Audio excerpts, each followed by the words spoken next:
Hello everybody, welcome to the next round of the OGRL Coffee Cup here this season from Monza as we wind down towards the end of another season. The next 3 weeks will decide our champions here this time around, and Monza is the place where the third last round will be taking place. This is an hour-long race, as will next week's be. The week after will be our 90-minute finale from the Nürburgring combined layout. Season finale that we had a couple of seasons ago. We're going to be returning there again. It's myself, Ian O'Leary. Jim Cunningham with you here on Motormouth Broadcasting, bringing you the action this morning. Jim, good to be alongside you. It is Monza this time around in the Coffee Cup. I always think a wonderful circuit for racing. It isn't the most exciting to drive. I think it's fair to say. A bunch of chicanes followed by 3 right-hand turns. It's probably the road course equivalent of an oval, or at least as close as we get to one. It is very, very entertaining for racing, though, because of the slipstream that you can get, because of the passes that you can make at pretty much every corner on this track. It's good to be here with you, by the way. It's funny, you say that, and I have literally never thought that this place was not fun to drive. Never even crossed my mind, to be honest with you. I love this place. I love driving here. I don't know. For me, it's entertaining, and the Parabolica is, at a high speed is one of the more challenging turns in sim racing. I mean, it really is to get it right and to carry all that speed down that long straightaway. And apparently we are using. Are we using the? Oh, no, I thought we were using the no chicane version. That was going to be entertaining. But, turn one here is always a nice drama. But, I love this place, man. And it definitely makes for some interesting racing. And, as the season is winding down here, we've got a couple of cool races. And I have to say, I am super excited for the Nürburgring. Sometimes that doesn't make for the most exciting racing, but that's still my favorite track. I love it. Yeah, I certainly know what you mean. And Suzuka as well. I think very, very challenging racetrack as well. But we'll see how that goes indeed in 1 week's time as well. As we're winding down towards the end of the season, more important than ever to have a look at the championship standings for our 3 categories. This is the Pro class where Ryan Merriam is starting to steal a bit of a march over the rest of the field. 2 wins in the last 3 weeks and this half of the season. He's got 20 points over Aaron Gearing. And then we've got Cook in the 3rd place. Currently in the session. Then it's Jeremy Cheney, ahead of Tim Probert, who rounds out the top 5, couple of points in front of Brad Tidwell. Smalley, Faluna, Fack and Forberton round out the top 10 in the Pro class so far to coming into this round with 3 rounds still to go. It's Raul Pastor leading the way in Pro-Am in a much closer championship fight here. The top 3 covered by 9 points with Heath Hollinger and Jonathan Williams involved there as well. Cody Bont's not that far away. Neither is William Bailey. He's 5th, but only 30 points back. Quentin Price then 6th place at Lewalski. Dickerson, Hanno and Cloddin rounding out the top 10 in the Pro-Am standings as well. Then in Am, it's Curtis Matthews who's leading this championship by some distance now. He's starting to dominate. A couple of top 10 overall finishes has really extended his margin. 25 points his current gap. Or 35 indeed, if I could count. Then it's Jim Sawyer. Maths are tough, I know. Maths making me choke as well. It's 35 points indeed between Matthews and Jim Sawyer. Then it's John Gardner, who's in 3rd ahead of Matthew Williams, Julian Race, running at the top 5. Then Cameron Risley, John Schnabel, Johan Sones, and then Sackett and Bonn rounding out the top 10 in the AM class. Curtis Matthews, I'd say, the most comfortable of our 3 class leaders so far. But, I mean, the Pro-Am standings are one I'm very much excited about. I seem to remember, actually, from the very long season we have, it was season 2, where we had 24 races. It's only 12, of course, but Pro-Am was the least exciting of the 3 classes. This time round, it's the most exciting. 3 drivers covered by 9 points, top 5 covered by 30. That's very, very close with still 3 rounds to go. Yeah, I think there's an ebb and flow to that.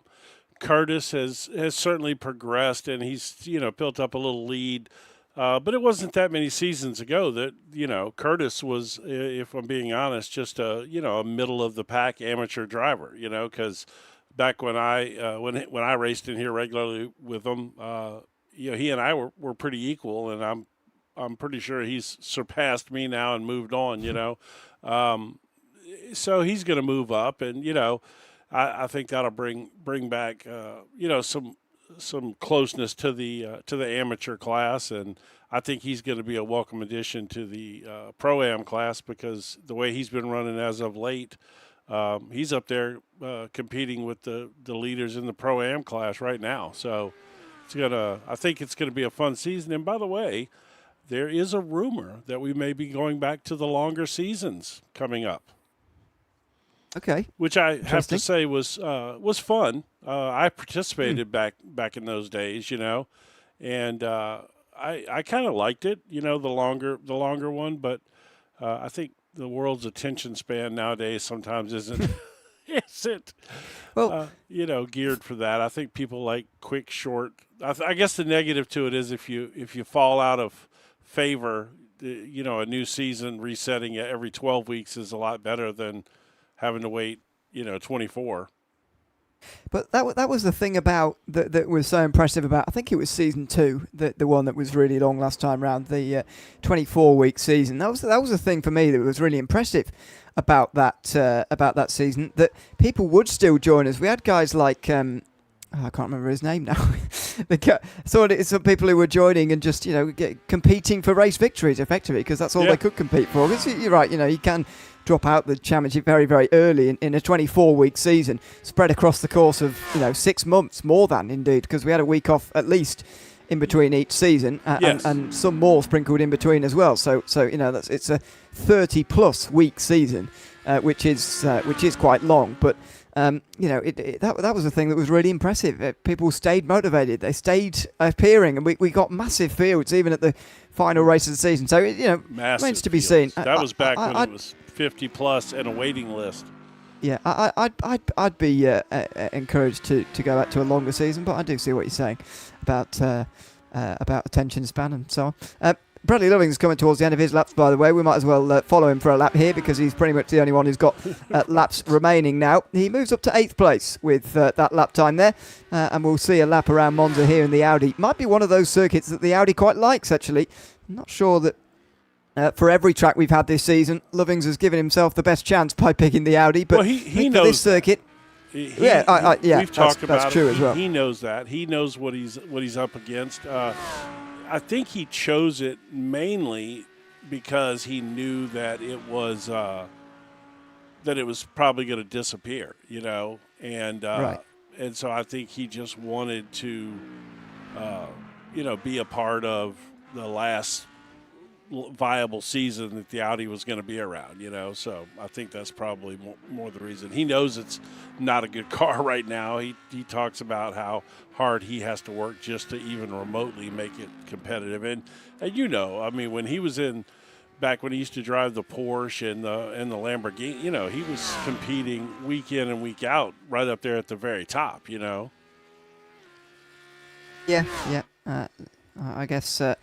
I guess you would understand very quickly just the challenge you've given yourself if you take on the Audi these days, because it is a rather difficult car to deal with at most venues. But as I say, giving himself a decent chance here with the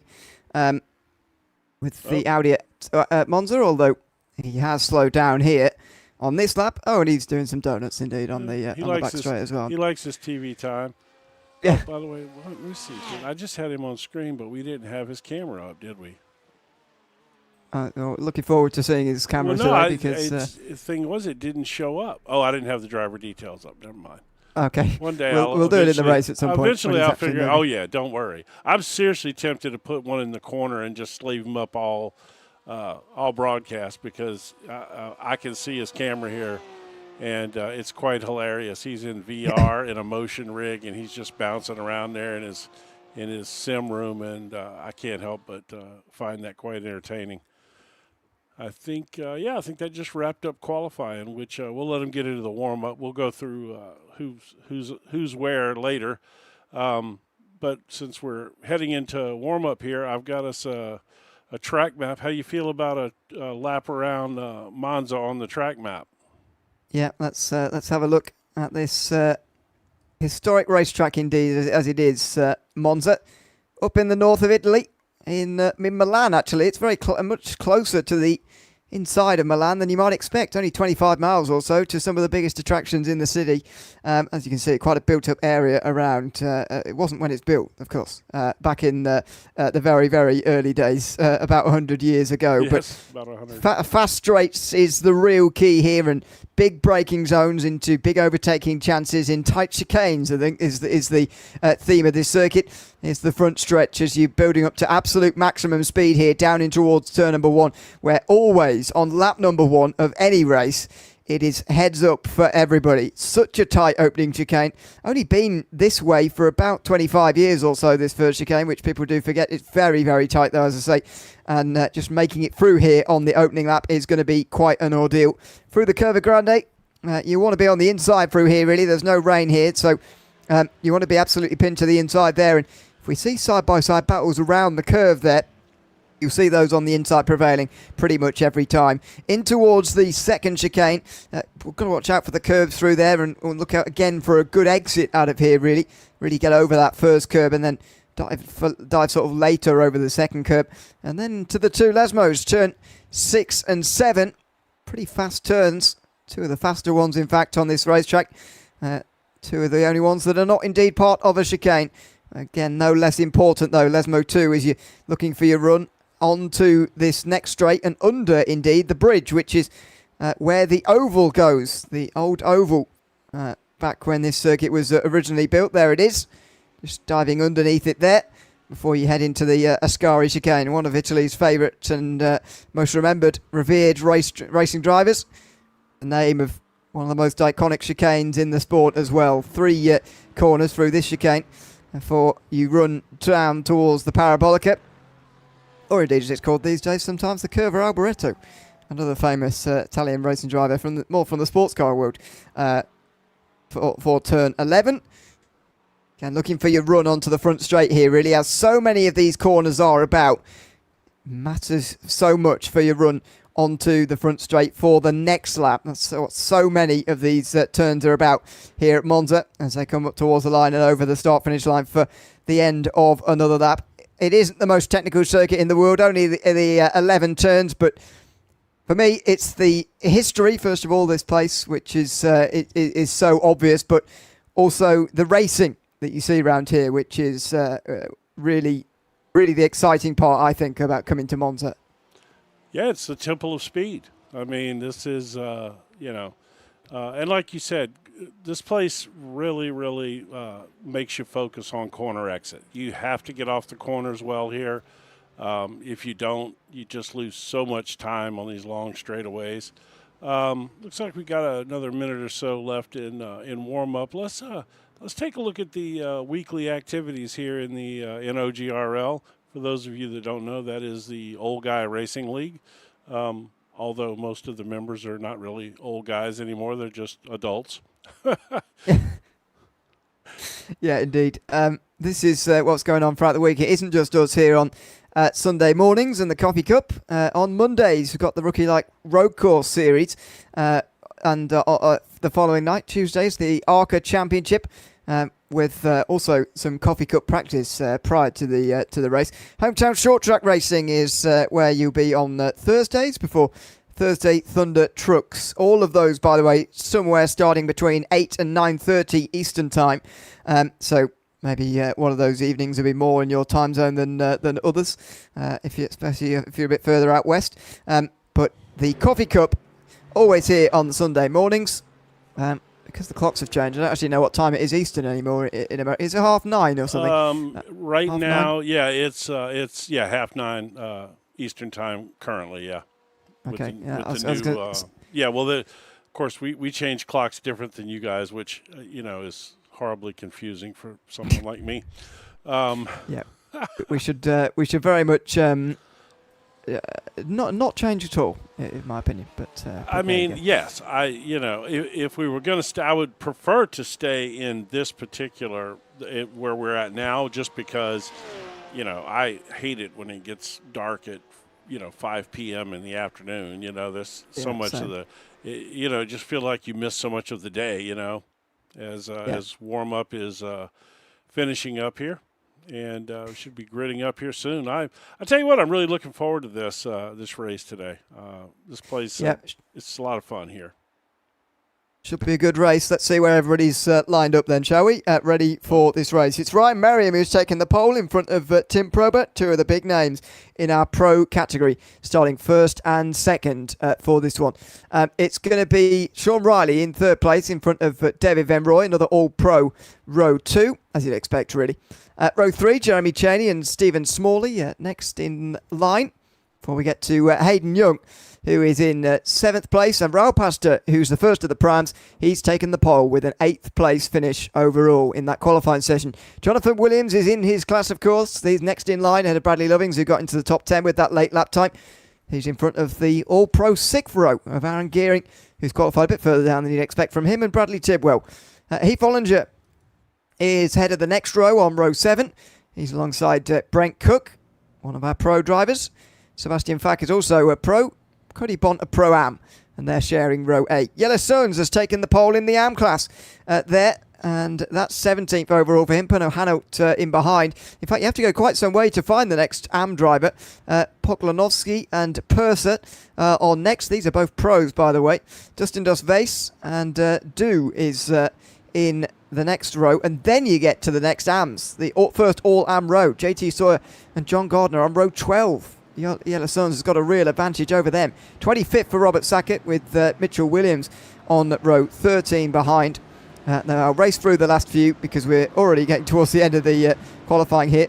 John Schnabel is in there along with Julian Reyes, Preston Halfway, Cameron Risley, Quentin Price, Bobby Lewalski, Micah Dickerson, Charles O'Brien, Chris Slane, Scott Carlson, Curtis Matthews, David Stoops are all in there down towards the back end of the field. Just about 40 in the field here tonight from Monza. We should have 15 pros, 9 pro-ams and 13 AMs at the start of this race. Raul Pastor, though, seemingly has missed the start. He has had to start from pit lane, either through a penalty or indeed through a mistake. He is going to be starting from the very back of the field. Not ideal at all for him, but for the rest of them, they will get themselves up towards the green flag here very, very shortly. As now in control of the field, Ryan Merriam, our pole sitter tonight, is going to be in control, and he goes straight away. Doesn't wait around too long before getting underway, and Probert seemed to be caught off guard a little bit there. David Van Roy is looking to the outside of him. Sean Riley is alongside as well in the Porsche. Not a particularly fancy car around here, but he's going all right at the moment down towards turn number 1. Merriam leads comfortably here in towards turn 1, but do they all get through here cleanly? Let's watch it on back as they break deep for turn 1. They are all going to survive. Well done, everybody. Well, into turn 1 they did. Not into turn 2 off camera. Nope. They have piled in. Alan Purser slows to avoid it. Oh, Bradley Tidwell has definitely had trouble. He's been in the gravel. Yeah, I mean, it's so common here at turn 1. I mean, there's a reason this place has that reputation. It is just horrible. The way even if they don't make contact, they back up so much that they end up stacking up and hitting each other. It's, it really is one of the toughest corners in all of motorsports for a start of a race, I believe. I think it is the most difficult as far as I can see. Right. It's so difficult on the way down towards turn 1 there. It really is. Look at that all the way down the field. It's very, very busy out there on the opening laps of this race. Smalley, oh dear, off. Bradley Lovings off in the Audi through Ascari there. He's going to be passed by quite a few as well as he drops down. So already 10th place in the pro class, by the way. We've sorted our order on the left-hand side by class at the moment. Of course, they score overall based on overall positions. Get that going for This is him. how they're all running overall. It is now, because Raul Pasta's dropped out, it is the top 10 all covered by pros at the moment, including Aaron Gearing, who's made up a decent start here. He's up 4 places off of the start of this race, and here comes Hayden Young trying to take one of those away, or rather try and retake that place, because Young has lost 1 place in this race so far. Down towards turn 1 though, there's nothing doing this time round. He's in the pit road here. Oh, the AM pole sitter. Yeah. Not sure what happened to him. Now I'm going to go back and look here.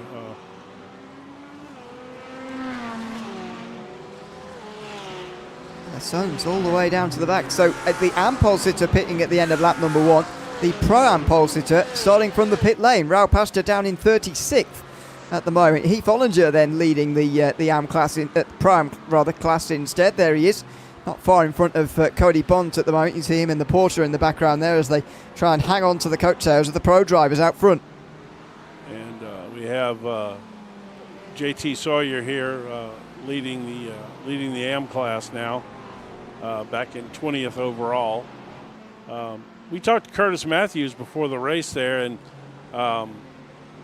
he felt like he was going to possibly struggle a little bit here today. He said he was feeling a little bit under the weather, but apparently was not comfortable either.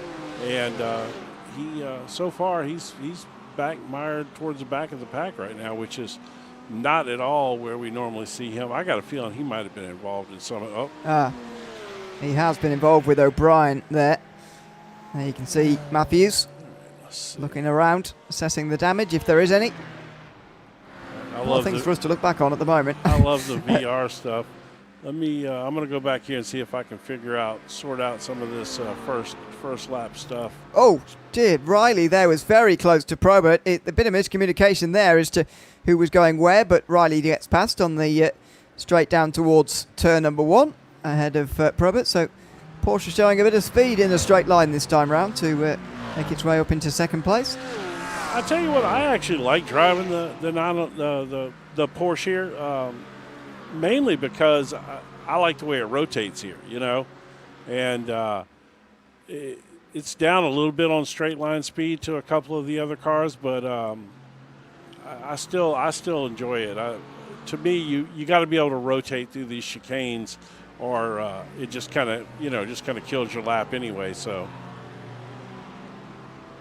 all right, I got to put Lovings back on the screen there just because he is in this motion rig with VR, and I just want to go get in his rig over there. Yeah. But let's take a look at some of this first lap mess here, which is pretty much what it was first lap mess. Yeah, in towards turn 2 really. Everybody in towards the actual first turn was fine, but as they got into turn 2, it was a bit more trouble. So 3 wide in the middle there. That's Aaron Gearing in the middle of that. And he makes contact with Tidwell there. Yeah, it was Tidwell, yeah. Who spins to the inside, and somebody unfortunate in the Porsche on the outside there also. Sideways. What?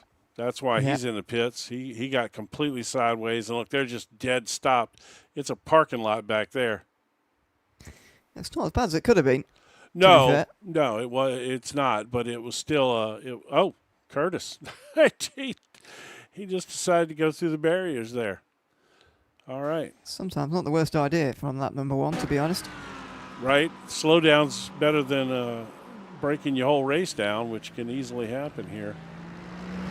The battle up front here still second, third, and fourth right here together.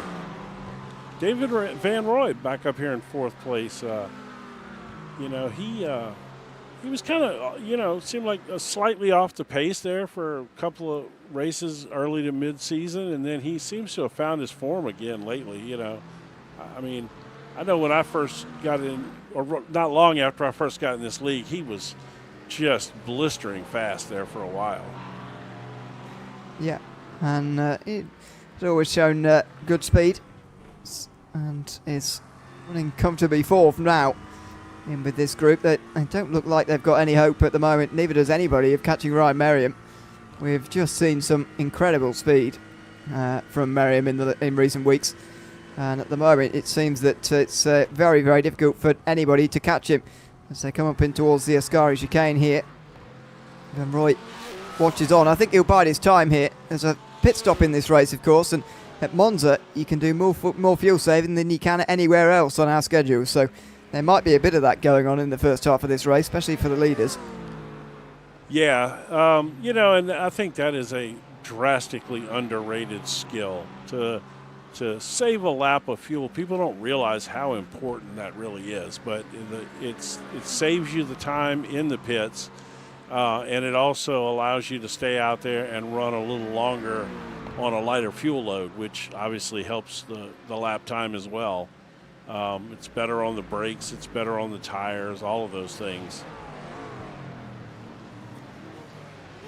Yeah, it is a difficult thing to do while staying fast, though, as we know. Cody Bont, this is down towards turn one. Cody Bont there getting in front of Heath Ollinger for the lead of the Priam class.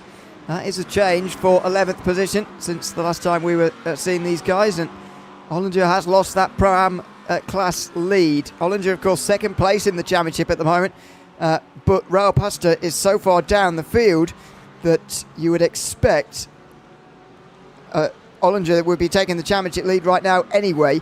It's a day that Jonathan Williams also needs to benefit from, but at the moment he's down in 19th. Ollinger, though, is now in second in the Prime class. Yeah, both of them off to a nice run here, but that was an extremely nice pass from Cody Bont there. Again, kind of why I like that Porsche here, you know, it just... you know, you can send it in there and get it to turn. Oh, Tidwell's off track there. Yeah, he's not got a very good run, and Williams is going to regain a place, I think, here, is he? Unless he waits behind. Coming down the inside here, he's going to get through, is he? No, he backs away. So Tidwell keeps 18th place. He's rather been cut a bit of slack there by Williams, who very much could have got through into Ascari. Well, that mistake goes unpunished. Got a lot of straight line pace, though, you know, and this, you know, so you can kind of make up for a little bit of your mistake there if with that kind of straight line pace that it has, because that car is fast, man. So just had a change back here as well.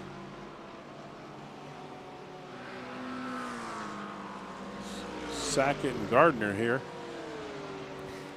Yeah, this is for 21st position. John Gardner getting up to 21st. Sackett getting back into the slipstream, though, might well respond. Going down in towards turn number one here. Is he going to? No, he'll back away in towards the first chicane. So Sackett waits in behind of the Mercedes of John Gardner into that first chicane that time around. There's plenty of these pairings around. You see one in the background indeed, Julian Rayson and Quentin Price. That's the way of this field. A lot of battles up and down in these first 10 minutes at Monza.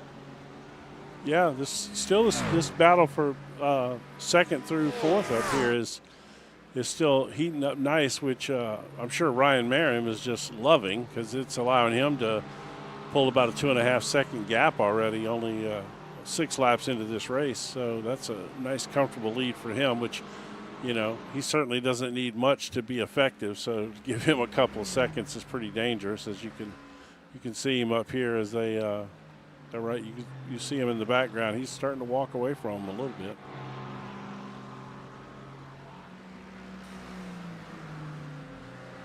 It's Merriam leading by 2.5 seconds after just about 10 minutes here.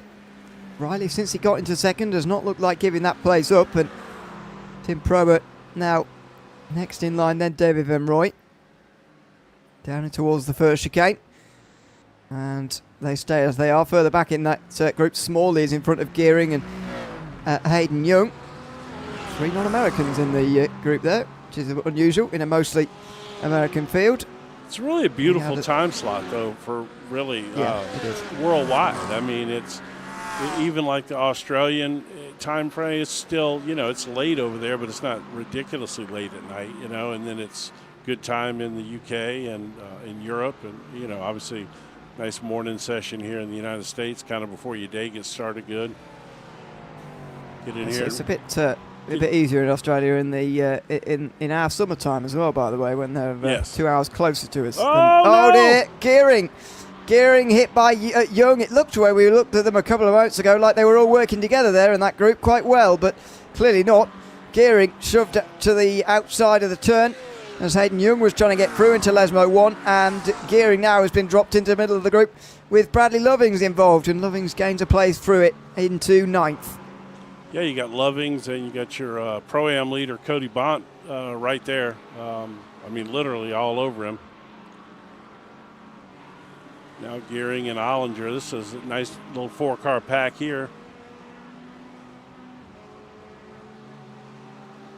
Given there's a new driver in the group as well, put here through no fault of their own, Right. or it seemed that way anyway. We joined it quite late, but there'll be motivation here for Gearing to get to the front of this group and push on pretty quickly here.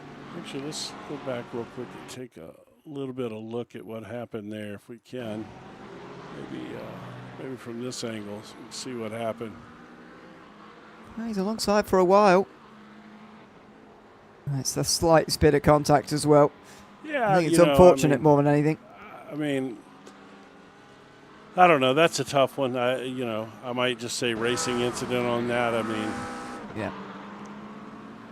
to be fair, I'm not saying he did anything wrong, but Gearing could have maybe given him a little bit more room, just to play it safe through there. Yeah, he was squeezing about as hard as possible, which with hindsight maybe not the best idea, but of course you don't want to give up places so easily as Cody Bont gets up to 9th there. Lovings has got to be careful that this doesn't snowball, and indeed he has made sure of that through the second chicane. Aaron Gearing not able to get past him on that occasion, so they stay in line, the 4 of them, with Lovings now a position down from where he was before. This is developing into a bit of group as well, actually, headed by Tidwell, although you'd expect him to be pulling away from some of these guys. Yeah, well, we don't. Obviously, he was involved in that little first lap incident that sent him off there at the first chicane. We don't know. He may have a little damage. It didn't seem to be anything major. Well, can't really see a steering wheel because of his face. Yeah. There it is. He seems to be okay. Let's wait till he gets here on the straightaway. It doesn't seem to be, probably it's hard to pass in this league. I mean, it doesn't even really matter, class-wise. I mean, all these guys are pretty quick. They, and it's, this place is not the toughest place to pass at for sure. But, like I said, there's no cakewalk with any of these guys in this league. They'll put up a fight for sure. Yeah, absolutely. Well, down towards the first chicane for these guys, Poklanowski, Du and Dos Veis, all through the first chicane. 15 minutes gone already, more than a quarter of the race in the books, as Gearing does get past Lovings. So that was a pass we were expecting to see happen at some point, and Aaron Gearing moves through into the top 10. This recovery going well so far. He's made a couple of places anyway. And Cody Bont will be next. I think his tires, obviously were probably a little angry after that spin. I'm sure they heated up pretty nicely. So it'll probably take him a lap or so to get those cooled back down and then get his grip back where he can start moving forward again.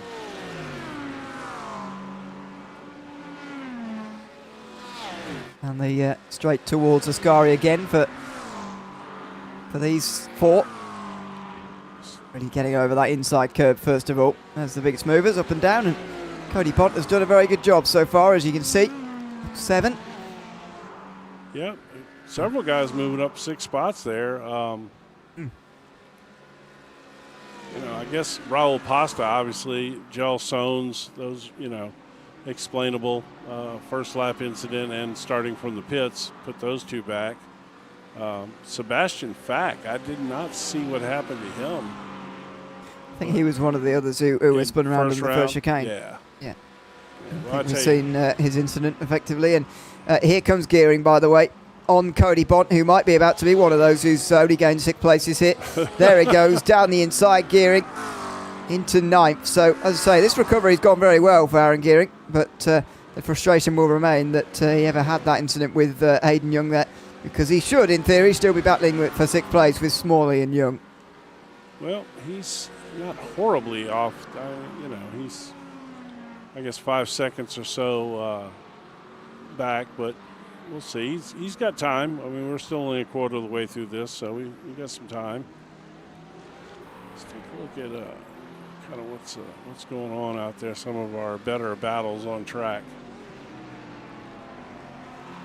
Plenty of gaps very, very close. That's the group butt down there, by the way. You can see basically all of those closest battles involved in one group.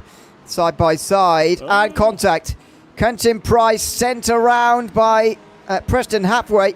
A very nice donut there through the second chicane, although he did scrape the wall on the way out. He's down to 31st, Quentin Price, unfortunately, there, after a slight bit of contact in towards the second chicane. And he's off again, indeed, through Lesmo 1 there. Yeah, that's a real shame for Price. Didn't see the beginning of it, but it was definitely contact with another Porsche there of Preston Hapway, as they were fighting in that very, very large group down there outside the top 20. Yeah, let's see here.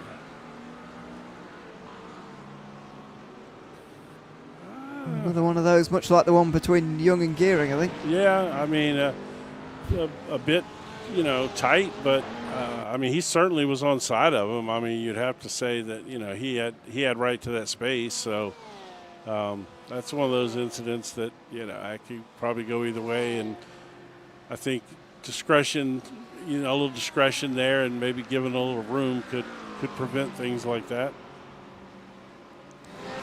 Indeed. As Gardner looks to the inside of Sawyer there. This is for the AM lead, by the way. Yeah. Forget this, because Yellow Sons has dropped down so much you must assume that he's still up the road by multiple positions, because that's what it was like in qualifying. But no, JT Sawyer is the leader of this class.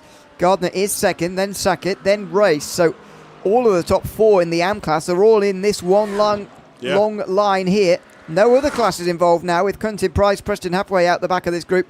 No other classes involved. It's just AM drivers fighting for the lead. Yeah, this is a great little battle here, and as we see, who is that in the BMW? Oh, it's Julian Reyes coming up there. Yep, alongside Sackett.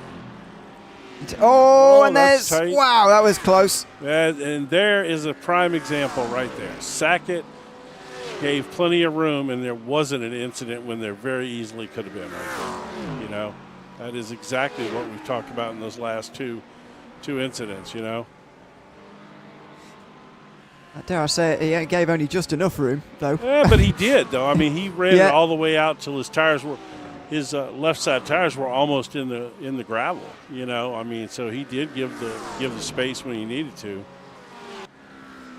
Very, very close. It was there. Tim Probert, by the way, has lost a few seconds as Race looks again at third in the AM class. He's not going to manage that there. But yeah, there's a big gap there for Probert, who's now with Jeremy Cheney, and David Van Roy and Sean Riley are on their own. Yeah, indeed. I wonder, see if we can see if he had an off track or anything. Oh, he did. Yeah, let's go see here. I think he. Lesmo 1. He's good so far. Oh, probably right here. No. I mean, they counted that as an off track. I don't. Quite harsh. Yeah, that was a bit harsh. I don't see anything else that. I don't know. Interesting. I thought for sure that was going to be his little incident, but that wasn't anything to speak of. In fact, I would go as far as to say that was some pretty harsh track limits right there. Yeah, he did have his wheels on the gravel there. He did, though, but barely. It seemed like his right side tires were still on the curbing. I would have thought that he would have been okay there. And now this time, same again. Julian Rhodes getting down the inside of Sackett here again into Lesmo 2 there. This time he's further alongside though, so he's got a better chance, but he's still not clear by any means. No. Side by side under the bridge, he's on the outside coming into Ascari, and he's going to have to back out again. Yeah. Sackett's defending well here. Julian Race finding this difficult as John Gardner goes off just in front of them and spins into the wall. He'll just about be out the way in time for them to get there, but that's from second place. Gardner spinning out through Ascari. I tell you what, if Sackett hadn't that's horrible. If Sackett, if Gardner hadn't spun there, I think Sackett would have got past right there. He took that sausage curve pretty hard, and but I think they both kind of had to get out of it a little bit to make sure they didn't hit Gardner. Let's go back and see what exactly caused that. I mean, I think I've got an idea what caused it, but we should use the chopper here. Yeah, indeed. So, way too far over on the inside curb there. Much too much sausage curb there. He, to be honest, he actually got kind of lucky there. That could have been worse than it was. He could have tore that. Well, he didn't do himself any favors there, did he? That's a tough spot, though, man, to be in that and try to get back and rejoin there safely. That's brutal. I mean, it's surprisingly narrow through there. It is. It is. And you forget it. That sausage curb will, because that's already, the car is really on edge going through there. So that sausage curb could really throw you off. It looks like Preston Hathaway just had a bit of an incident as well. Let's see here. Oh, this is not going to be good. No, okay. So McLaren stopped in front and there's the free place for Dickerson. Yeah, it's that was interesting. I don't know why it focused on him. It was a bit strange, but yeah, he just gassed it up there. Well, I tell you, I can't tell you the amount of times I've done that. Yeah, that's my regular view there.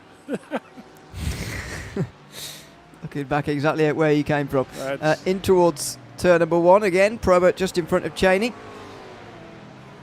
These guys are 3 seconds behind Riley and Van Roy, and it's going to be hard for them to get back up to that pairing. Merriam, by the way, 7.5 seconds in front of the field here, and we're not even halfway through this race yet. It's another dominant drive from Brian Merriam, who is on course to win his third race in the 4 races so far in the second half of the season. The reason why that second half, by the way, is important because these seasons, in terms of the drop rounds, are split into 2. You get 2 drop rounds, 1 for each half. At the moment, Ryan Merriam is only taking scores of race victories because that's the races that he's had. Raul Pastor trying to take 2 positions in 1 and does. He gets down the inside of Julian Race and Sackett in nice. One go. Pastor's recovery continues. Yeah, man, unfortunately, it is so tough to come back through this field like that, you know. He's, I tell you what, you know, I'm not going to lie to you. He's surprised when we went through the points, you know, and I realized he was the points leader. You know, I was like, wow, man. You know, it surprised me. I'm not really sure why. No, there was Race. No, Sackett, rather, yeah, gone. Sackett, yeah. Race has got to slow down. They've both had trouble there. Robert Sackett spinning around, and this is going to take him a long time to get turned back round again. I didn't. Yeah, that's another tough spot right there. I didn't turn our little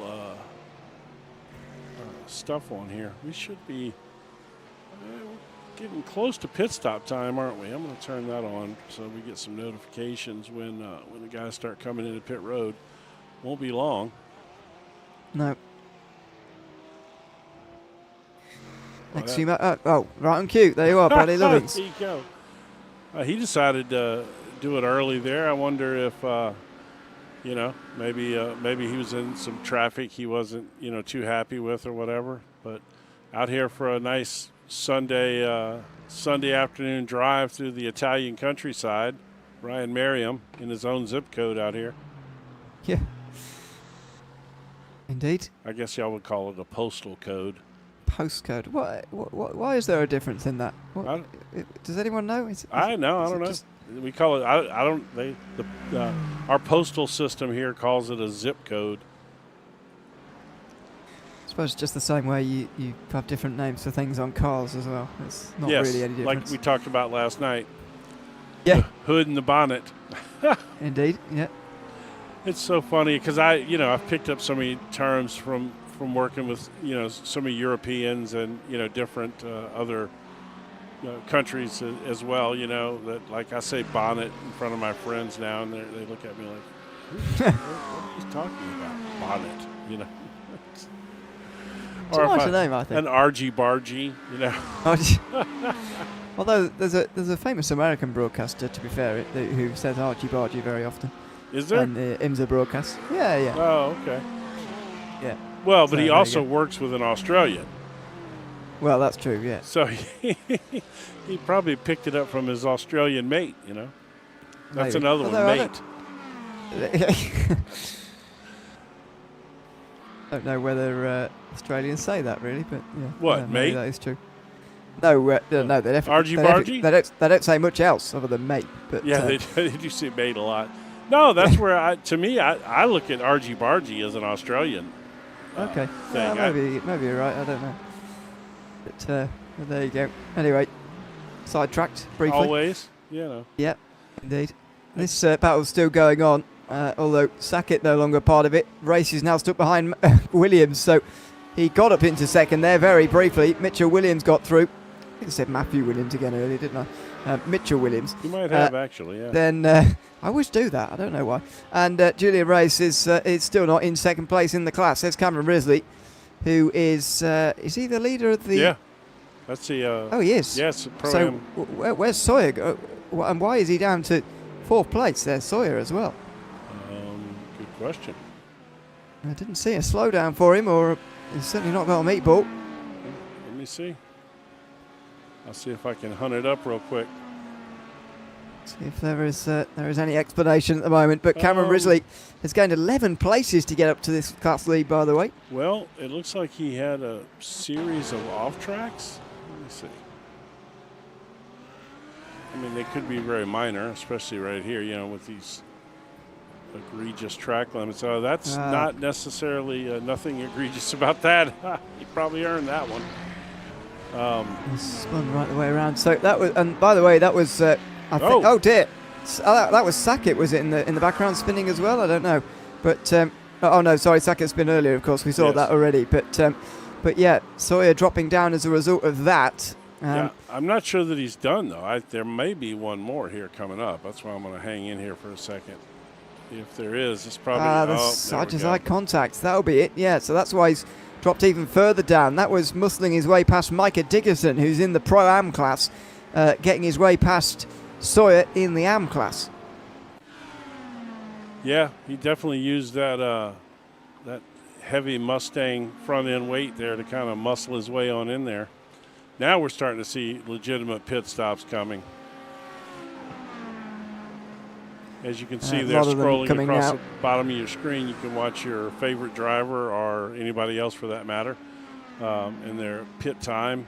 And, the part in parentheses is the amount of time they were actually stopped in their pit box, and the other time is their total amount of time on pit road. So you can kind of compare to see maybe who taking a little less fuel, maybe taking a gamble or something. I don't think we'll see anybody take tires here, I wouldn't imagine. Oh, this is heating up right here. Yeah, certainly not all four tires. Probert, Cheney, Smalley all in the line here, and lap traffic is around them everywhere at the moment. One of the Mercedes dropping a lap down to these guys. The 222 Porsche of Preston Halfway is just in front of them as well. That's John Gardner, by the way, in the Mercedes who pulled over. And Ryan Merriam's in just after half an hour. I think we're reaching the limit now in terms of these fuel tanks, because David Van Rooy's in as well. These guys are going to carry on. At least Probert and Cheney are. Smalley comes in, but they can't have much further to go. No, probably one more. Obviously, as Probert takes the lead there. But, one lap of fuel saving really can matter. I mean, just that little bit of extra time that you save on pit road when you go to fuel up really can translate onto the track. Unfortunately for Probert there, he's caught some lap traffic and wasn't able to have a nice clean run in the lead there for, to get a nice super fast lap in or anything.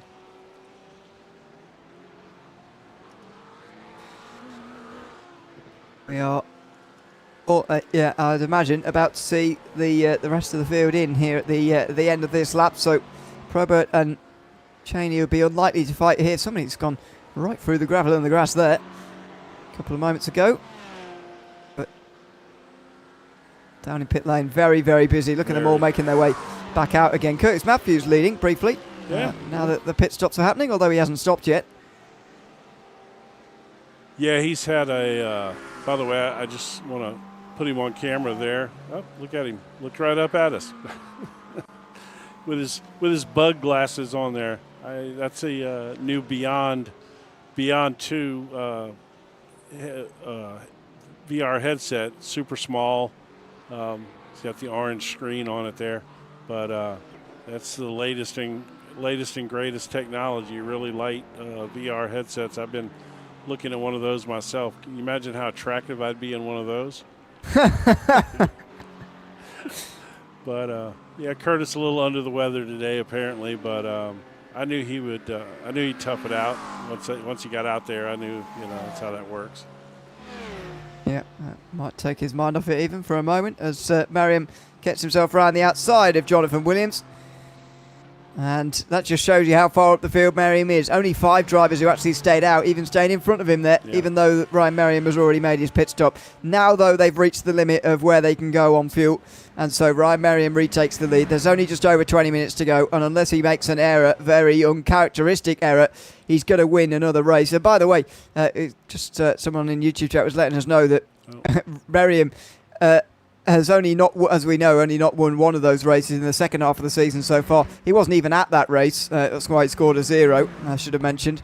And that is why he's got such a remarkable record in this second half of the season. And surely, and this kind of form is on his way to a pro class championship this season.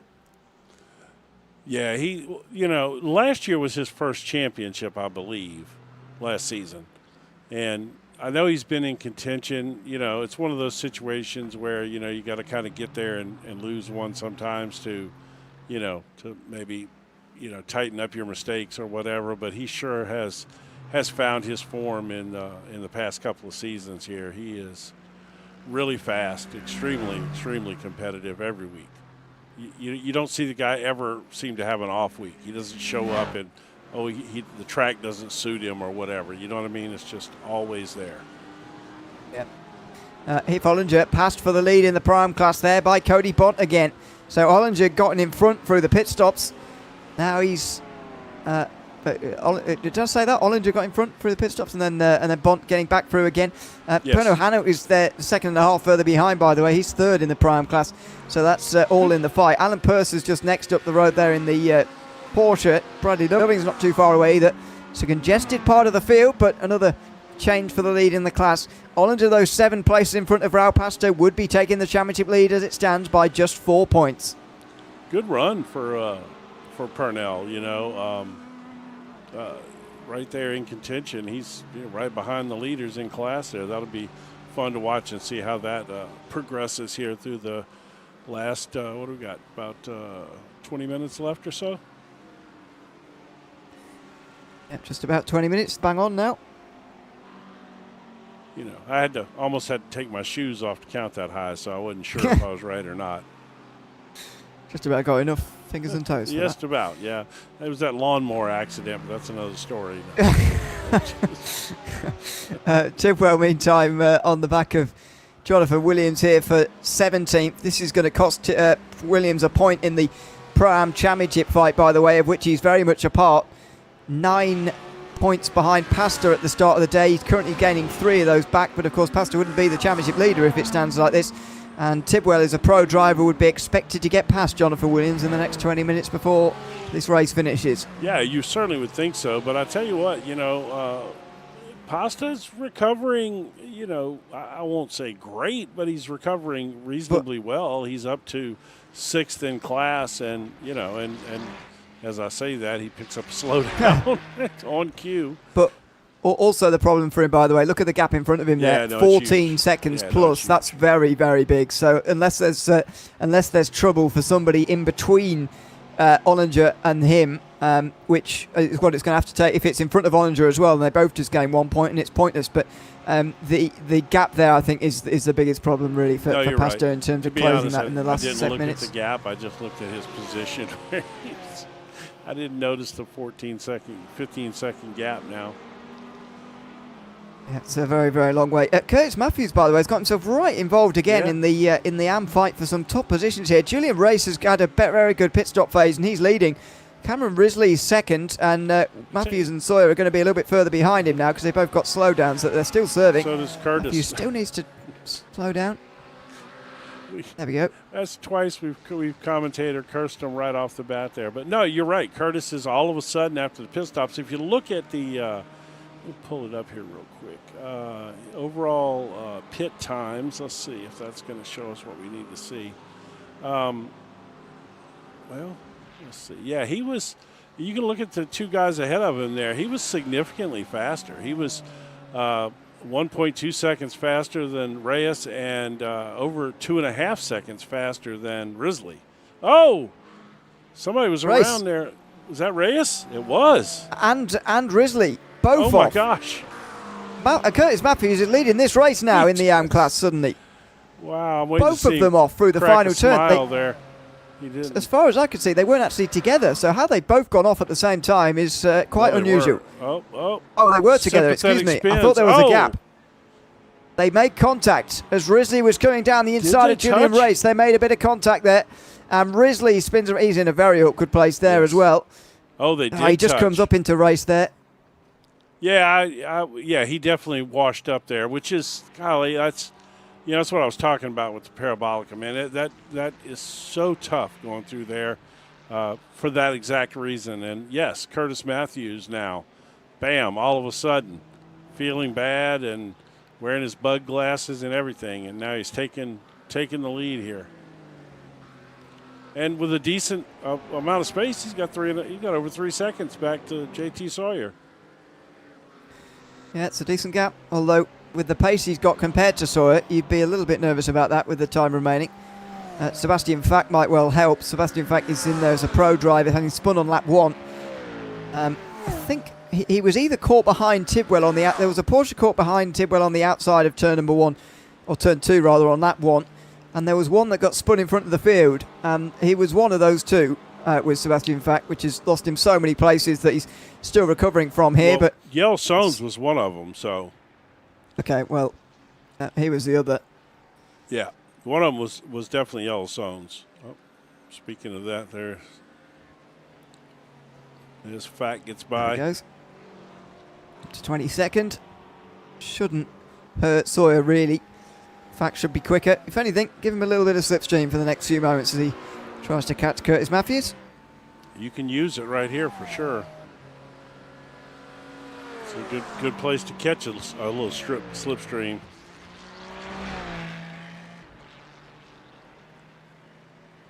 Down to turn 1. Just a little bit of time gained. Can you imagine? McLaren always very strong in a straight line anyway, as we know. Let's take a look at on five lap average, who's been some of the faster cars on track. Look at that, would you? The Audi? Yeah. Wow. Okay.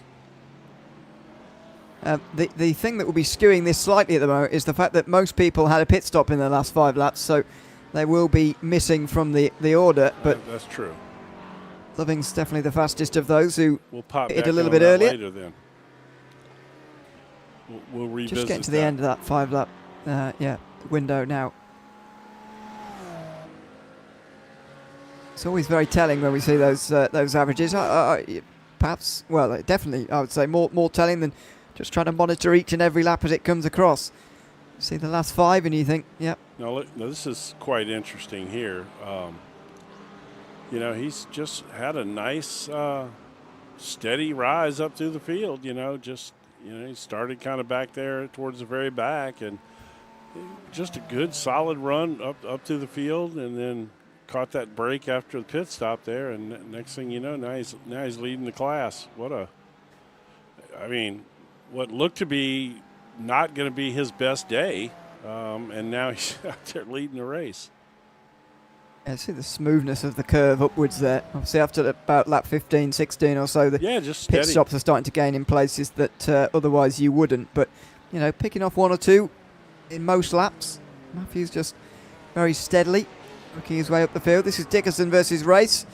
Julian Race trying to regain these places after battling for the win earlier. He is now through on Dickerson, up to 24th. He's on the podium in the AM class still, but he's going to do well to catch up to where he was before. As Do gets a meatball flag here. Haven't seen too many of those so far tonight. No, thank goodness.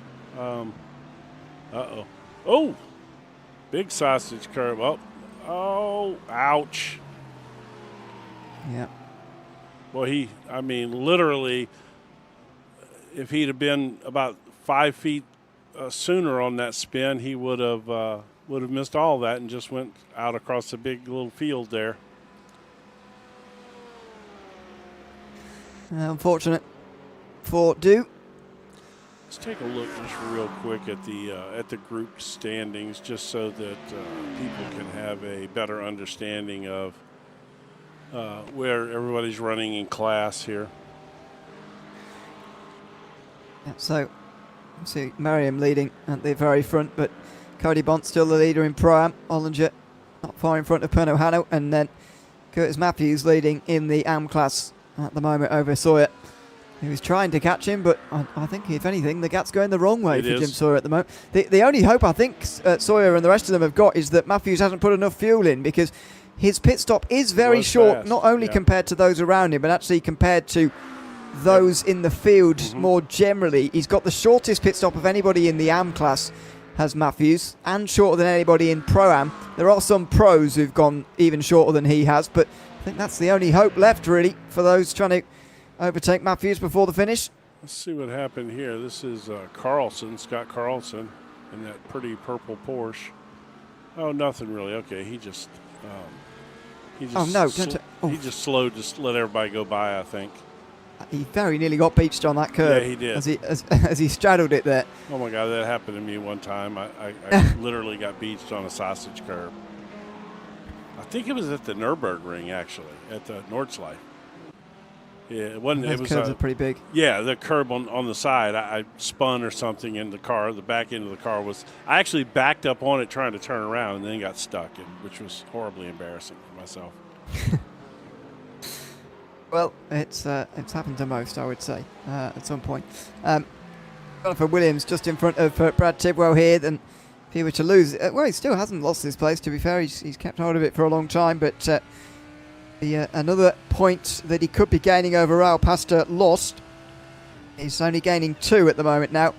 After Do had that incident, Pastor actually gained a place. So and Ollinger didn't. So exactly what I said that would benefit Pastor did indeed happen, to the tune of a single point.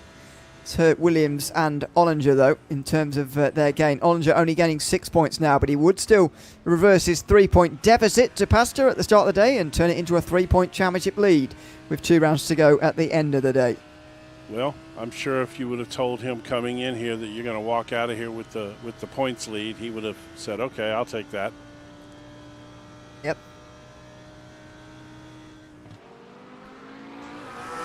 No doubt about that. Oh dear, over the curbs there on the inside. That was one of the Porsches just up in front, and Ollinger loses a place to Hannock meantime, so the championship lead will be down to 2 points then, as he loses. It wasn't him, Ollinger, going over the curbs there. It was somebody else in a Porsche, but I think that was, let's see, who was might have been Williams.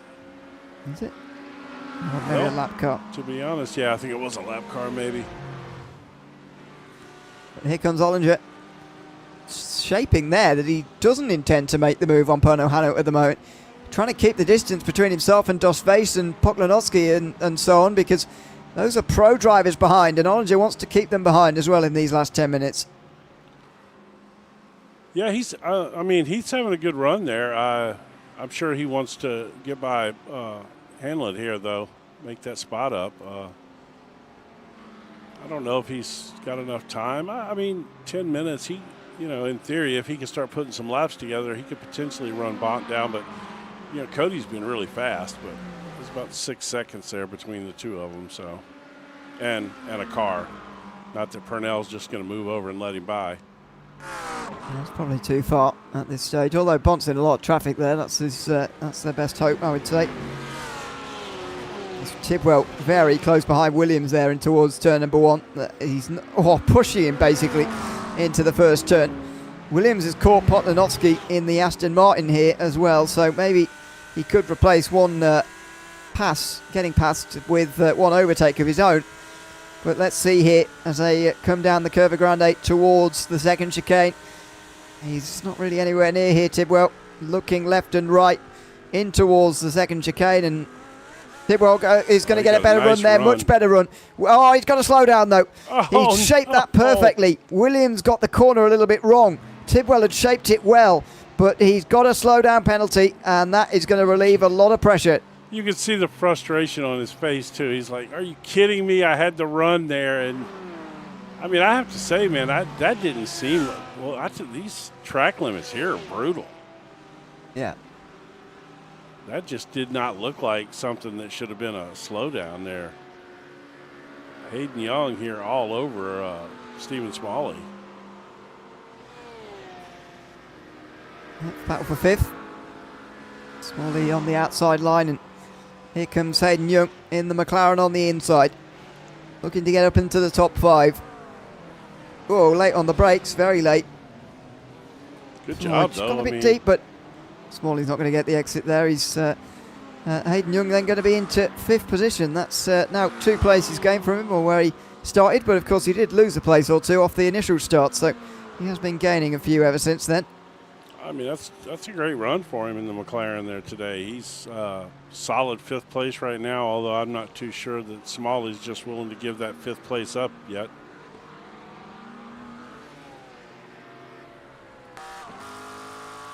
No, but I'm not sure he's going to have much choice.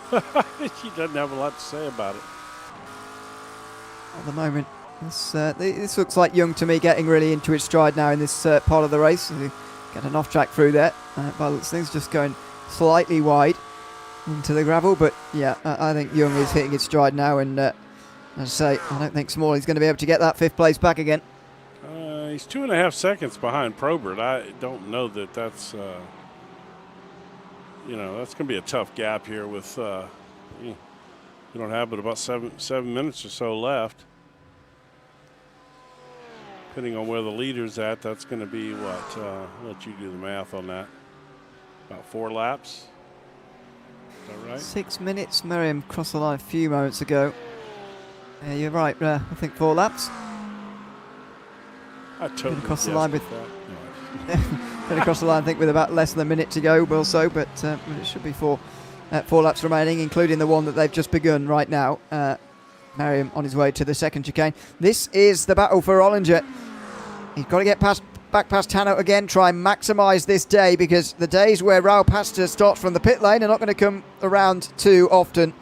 And Ollinger at the moment is going to be a championship leader by the end of the day, but I don't think he's quite maximising the amount of points that he could get here. He'll want this last position before the race is over.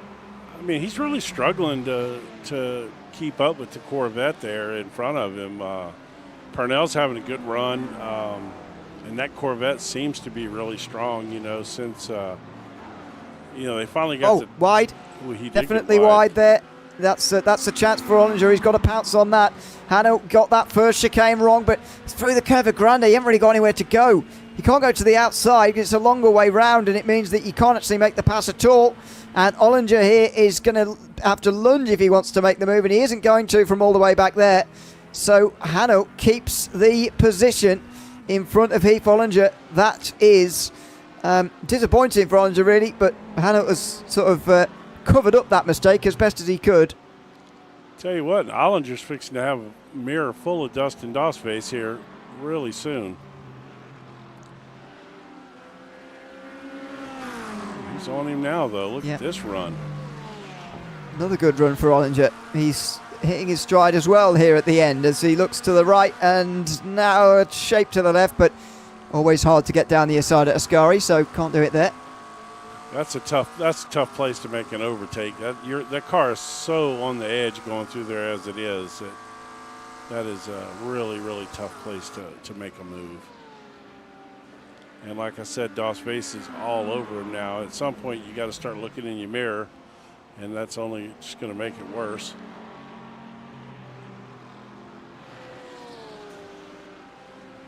Jump up here real quick as Cody's putting a move on Bradley Lovings here. Well, you can see Bradley bouncing up and down there in that rig. It's like, man, this place must be bumpy. Oh. Oh, and around the outside, he's defended that well. He did. Over Cody Bont. He keeps his top 10 place in the background. Doss Face was not able to get alongside Ollinger there. So they stay as they are in that group, but Lovings holds off one attack. What about the next? As Cody Bont gets into the slipstream here, down towards the second chicane. He's going to look left and right. He's not going to go down the inside, though. Lovings clinging on to a top 10 here, but Cody Bont looking strong and like he might well just get into that top 10 by the end here. 2 laps to go when they get to the line here. Yeah, and I'm not at all sure that this pass is gonna happen here. Originally I thought that Ollinger was gonna get by Purnell, but I think Purnell in that Corvette is just sort of a mistake. I don't think he's gonna make it. He's had a couple of runs, but he just can't seem to make it happen. Let's see here.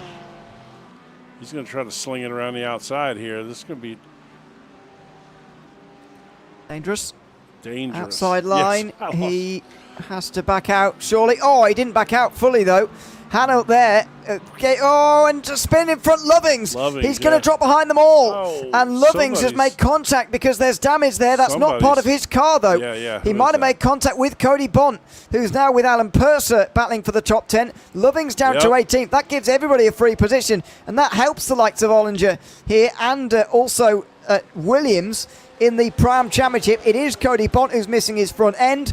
Purser's not in their class, though. Hanno 3.5 seconds behind. We'll hope that he can benefit from this, but I'm not sure there's long enough in the race for him to do that. Doss Face gets past Ollinger, and Jonathan Williams is here now as well. Poklanovsky is just up in front here too. It's all happening now in this group down towards the first chicane. There's a look from Williams. They stay as they are. Ollinger 15th now in his championship lead by the end of the day, down to just 1 point. Yeah, that certainly was a huge benefit to Raul Pasta there, and I mean, you could see that coming, but yeah, that certainly worked out well for Raul Pasta there.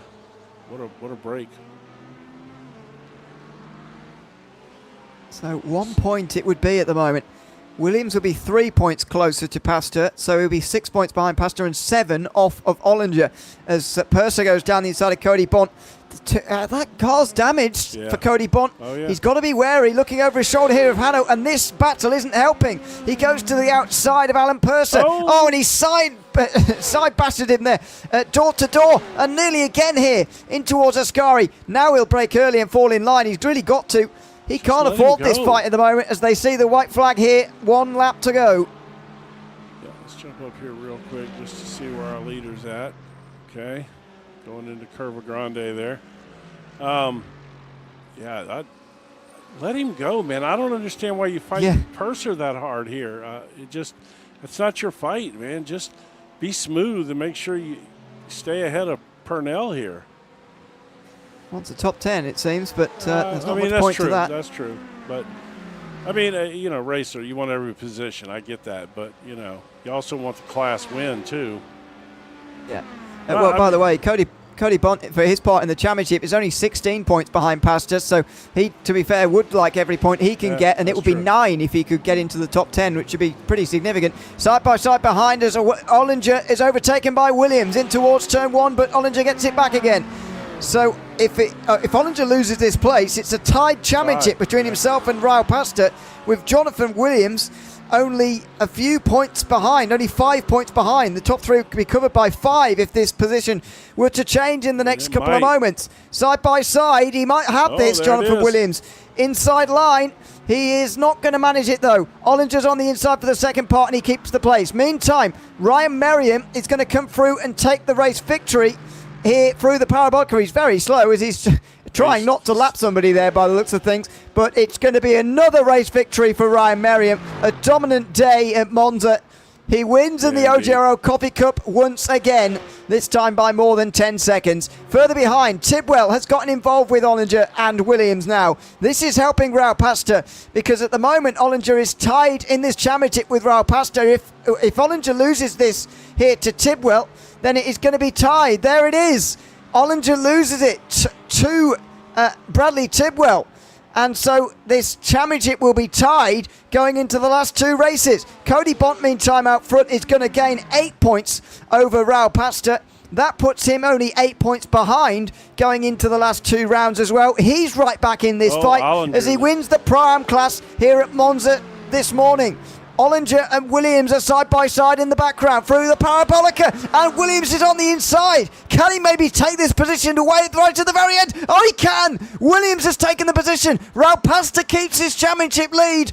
Williams is going to be closer to that championship lead now too, as he passes Heath Ollinger, who in the end will only gain 2 points over Raul Pastor after a dramatic day at Monza. Pastor keeps his championship lead somehow, even despite starting from the pit lane. Curtis Matthews is going to win in the AM class meantime, a day he wasn't expecting to win at all. He's gone on to win again in the AM class, and he, in his part for that championship, by the way, extends his championship lead there massively. Indeed, yeah. This little battle here is coming right down to the line, too. To be fair, these two have been fighting all race, practically.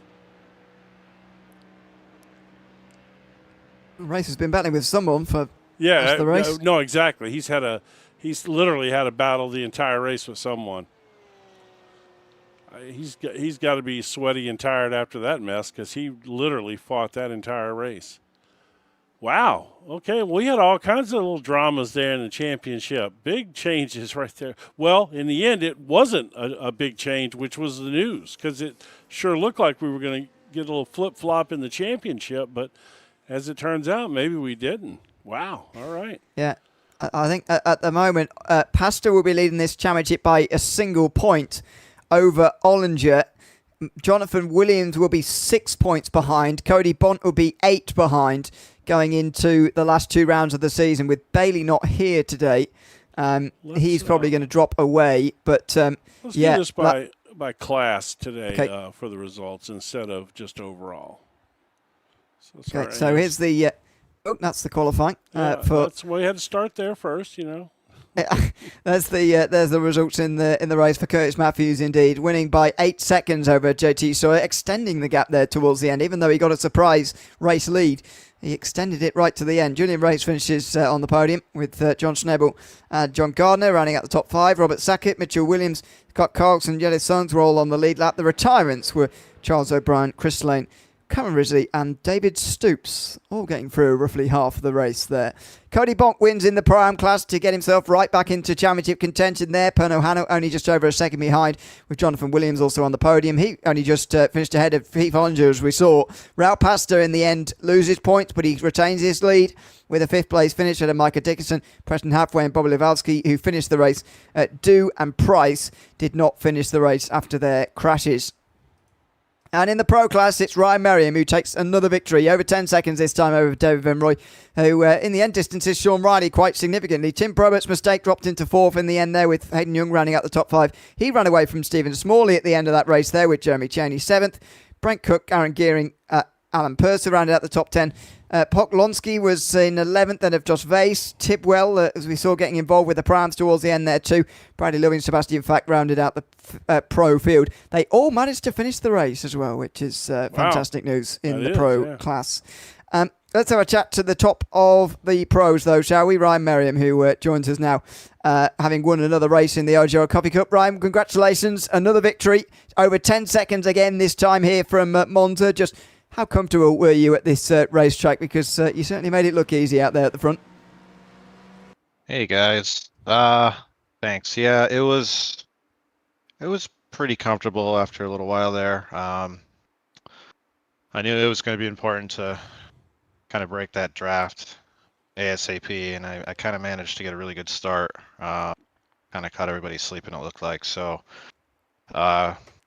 jumped out just over a second pretty early, and then took a little while to start, get in the gap, and I was wondering if they were going to work together to try to catch me or not, because that's definitely possible at this track. But I was able to just kind of inch away as time went on, and just tried to stay comfortable. Just how do you keep yourself comfortable and sort of motivated and going quickly when you're at the front there? Because for a lot of people, it's not very. I know you're leading, but not very stimulating. Not really with very many people around you.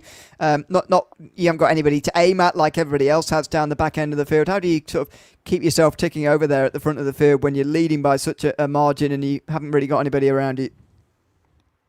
Yeah, that's a good question. I'd definitely rather be racing someone hard. Battling is a lot more fun than just kind of hot lapping. But when it's like this, I just kind of battle myself and try to beat my last lap's time. I look at the relatives and try to make it get a little bigger each lap. And that's just kind of how I stay, kind of make a little game with myself. And I had to slow it down a little bit this race because I started to get too many off tracks. So. To back it down towards the end, but that's pretty much it. I just try to kind of battle with myself in this case to keep going. Yeah, always something to worry about here at Monza, of course, as we saw. Well, congratulations on getting to another race victory. You're third in the second half of the season already, and thanks for chatting to us at the end as well. Thanks, Ewan. Take it easy, guys. Thanks very much. That's Ryan Merriam, who wins here at Monza today in front. In the end, let's do the class winners first, actually, shall we? Yep. Of Cody Bont next of all, who finishes first in Pro-Am. Cody, welcome in. Congratulations on winning the class, but what a race in Pro-Am we had here today. Talk us through those last laps, finally. You had a battle with Bradley Lovings, first of all, there. Then you were side by side with Purser for a top 10 position, and you finished your race without the famous Rexy nose on that Porsche. Tell us about that incident and what happened in those final few laps. Yeah, I just want to start off by saying sorry to Lovings there. I seen he got squirrely, couldn't hit my brakes quick enough, and finished the job for him. You took out Rexy's gold tooth, man. Two of them. There's two of them on there. Yeah, There's gonna be a third yeah. one now. Yeah, but we're gonna have a grill by the end of the season. But no, and then the next lap, Purser kept me honest until I made a mistake there, and then I had no answer for him. I pretty much spent everything on the tires there. Talk to us a little bit about the position we're in the championship now in Pro-Am. You're 16 points behind coming into today. That, I think, has been halved by this victory for yourself. I think you're only 8 behind now. Talk us through the way you're standing in the championship, how you're feeling about that with it now after last week's race as well. 2 pretty good races back-to-back now. Yeah, the first half of the season, I didn't even care. I was here for fun. Yeah, I mean, I'm still here for fun, but now results kind of matter a little bit. We've been going on a hot streak the last 4 weeks. I think the last 4 weeks have been all top 2 or first places. So just hopefully we can stay consistent the rest of the season, and it's in their hands on if they want to make a mistake, because they got the lead. I'm chasing. Well, absolutely. Good luck with that continued chase next week as we see you again at Suzuka, of course. But Cody, thanks for chatting to us at the end of the race, and congratulations on winning in the Pro-Am class today. Yes, sir. Thank you, guys. Thanks very much. That's Cody Bont, who wins in Pro-Am. Just in front of Curtis Matthews, who takes the victory in the AM class here today. Curtis, congratulations. How surprised are you at the end? Based on what we heard earlier from you, you seem like you would be surprised that you've gone on to take the victory. Tell us how you're feeling at the end of that. Oh man, I'm actually I'm very surprised. But no, I'm doing good, man. I'm definitely I'm not feeling well. I'm definitely under the weather. But yeah, I was definitely surprised. I had the wrong setup during qual, so I ended up fishing in on the last part of the grid, and I saw turn 1. I saw that all that chaos in the first corner, so I was sitting there thinking, like, do I just go through the runoff and take the slowdown to avoid all that mess? And basically, that's what I did, just to make sure I didn't get my race ruined. But it worked out, and I was racing to get Cameron and Reese, and I saw them two take each other out in the final turn, and and I was just very fortunate enough to get by them and have a clean race after that. Well, it certainly paid off running through the chicane. We did comment on it at the time, actually, wondering whether that was sort of intentional. And it may not. It wasn't the worst first chicane actually that you've ever seen at Monza, but it wasn't a bad idea to do it nevertheless. Just talk us through how you're feeling towards the end of this season now with the AM class. You're racing ahead in the championship. 2 rounds still to go. How have you found this season though? Because it must feel brilliant to be so competitive and winning so often in the AM class this season. No, it's definitely, it feels great. I really put a lot of time in my team. BWE, those guys have helped me out a lot. Ryan's really done well with coaching me, and I definitely feel a lot more confident this season than I have the others. So I'm very very happy and proud. What I've been doing, and very thankful for all my guys helping me out to get up there. And obviously, I'm going to go to Pro-Am next season, so I got to step it up then. Yeah, indeed. Congratulations, Curtis, on the win at Monza today, and thanks for chatting to us at the end of the race as well. Thanks, guys. Have a great day. Thanks very much. That is Curtis Matthews, who wins in the AM class today. A lot of people who we were going to chat to have disappeared from the waiting room, but Pano Hano is there, so we can try and chat to him at the end of this race as well here, if I can drag him in. Pano, welcome in. I'm sure you were chatting away, but Pano, welcome in. Good to have you with us. A second place finish in the prime class here for you today. Just talk us through those last laps, especially because it was crazy in the prime class. In the end, you're only 1.3 seconds away from a race win. How were those closing laps? They were, the car was starting to fade a little bit, but thanks for having me in. And Jim, how you doing? Good, man.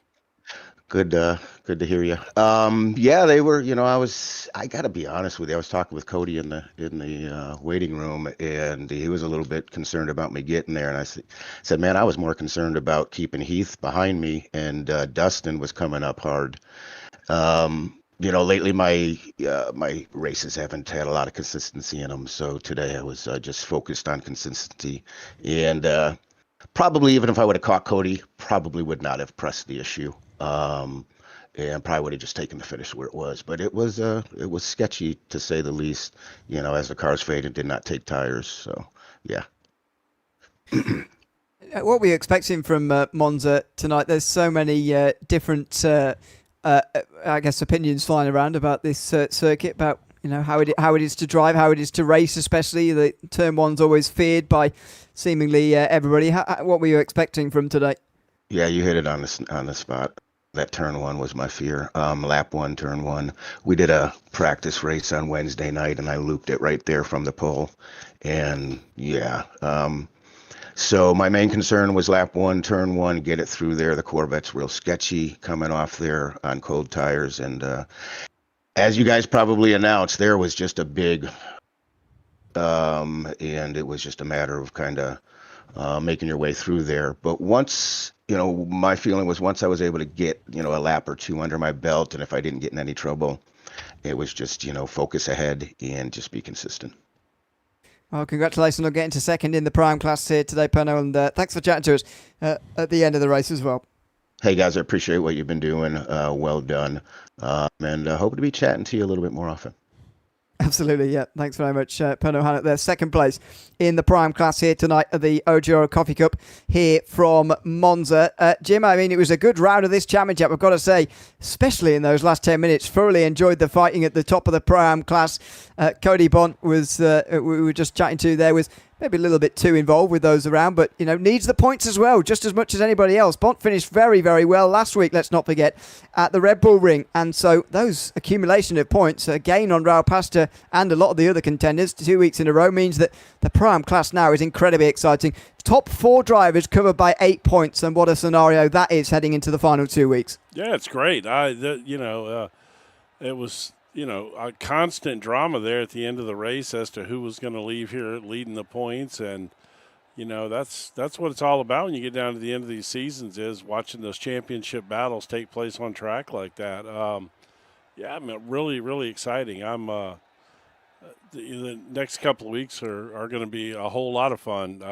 Great tracks, and also championship battle, and maybe first place in the other ones isn't as up for grabs, but there's still plenty that these guys are fighting for second and third, and trying to make their mark in their respective classes. And the race wins indeed are still absolutely up for Absolutely, grabs yeah. for everybody as well. So a lot to look forward to in the coming weeks. We'll be live in the next 2 weeks in a row indeed, with those final 2 races of the season. Suzuka is next week in the OGRL Coffee Cup. We'll be live same time, same place. Of course, if you're not in America at the moment, watch out for the time zone change, although that's already in place for this week, of course. It will remain the same for the remainder of this season, at least based on our gap to between America and Europe, at least it's the same. So we'll be live at the same time again for next week's Suzuka, and then indeed in 2 weeks' time as well for the Nürburgring combined finale. That will be a 90-minute finale coming your way in 2 weeks' time. All on Motormap Broadcasting, of course. So make sure you join us for it. I've been alongside Jim Cunningham in the commentary box here today, and until we see you next time in the penultimate round of the OGRL Coffee Cup from Suzuka, it's goodbye for now.